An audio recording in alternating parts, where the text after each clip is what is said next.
देखिए, पुरानी पेंशन के मामले, पुरानी पेंशन बंद किसने करी थी? उस टाइम मनमोहन सिंह जी की सरकार थी। लेकिन मैं ये नहीं कह रहा कि उन्हें गलत बंद करी थी। जब जो एल वालिया थे, जो अपना उसके आयोग के अध्यक्ष थे, 5 ईयर प्लान्स जो आती थी उनका, वो देखते थे सारा काम, तो वो उन्होंने भी ये कहा कि भाई इसको चला नहीं सकते। कल भी मैं देख रहा टीवी पे, कल भी उन्होंने कहा, वाले साहब ने कहा कि भाई ये मतलब अगर आपने अपना दिवाला निकालना तो इसको शुरू कर लो दोबारा।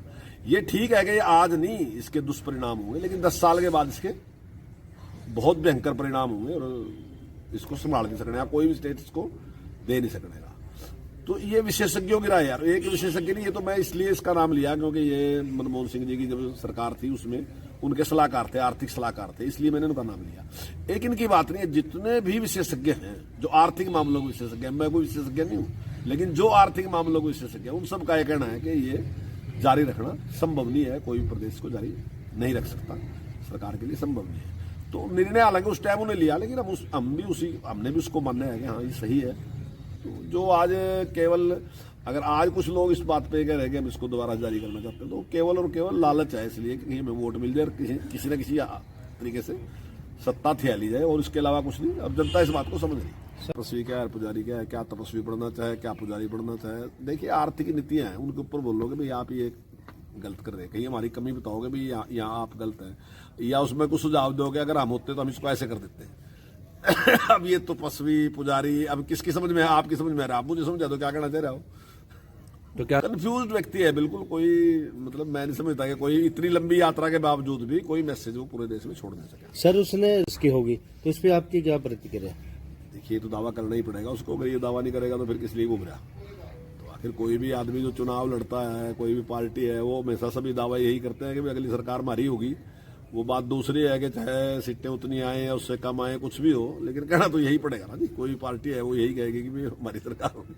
सर अब जो पार्टी कार्यकर्ता है निश्चित तौर से आएंगे। मान लीजिए कोई भी पार्टी का कार्यकर्ता है, वहाँ जो लोकल लीडर है, तो लोकल लीडर की जिम्मेदारी है, तो निश्चित तौर से अपने लोगों को लेके जाएगा ही वो।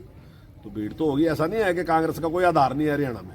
आखिर विपक्ष में तो कांग्रेस ही है आज, उनके पास इतने विधायक हैं, तो आधार तो उनका है, ये नहीं है कि आधार नहीं है, लेकिन विषय नहीं है कुछ भी।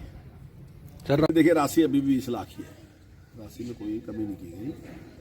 और जब पिछली बार सरकार थी तो मैंने उसकी पूरी पैरवाई की थी, और हमने मुख्यमंत्री से निवेदन किया था कि बढ़नी चाहिए राशि, और हमने उस टाइम बढ़ाई थी। हमारे कहने से 20 लाख राशि की थी। सरपंच उससे डेवलपमेंट के काम सरपंच करेंगे, और सरपंच अच्छा काम करते हैं।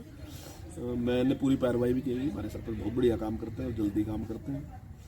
लेकिन अभी पारदर्शिता लाने के लिए सरकार ने इस प्रकार का एक निर्णय लिया कि 2 लाख से ज्यादा जो काम होंगे वो टेंडर के द्वारा होंगे, लेकिन होंगे तो सरपंच की देखरेख में। पावर सरपंच की 20 ही लाख है, अभी भी कोई पावर कम नहीं करी, सरपंच की देखरेख में होंगे, लेकिन उसका टेंडर होगा। सिर्फ इतना परिवर्तन किया, बाकी सर देखिए कुछ थोड़े काम है जो हम कराते हैं। शिक्षक से कोई पहली बार नहीं करा रहे, पहले के मुकाबले में उन्होंने काफी कम कर दिए।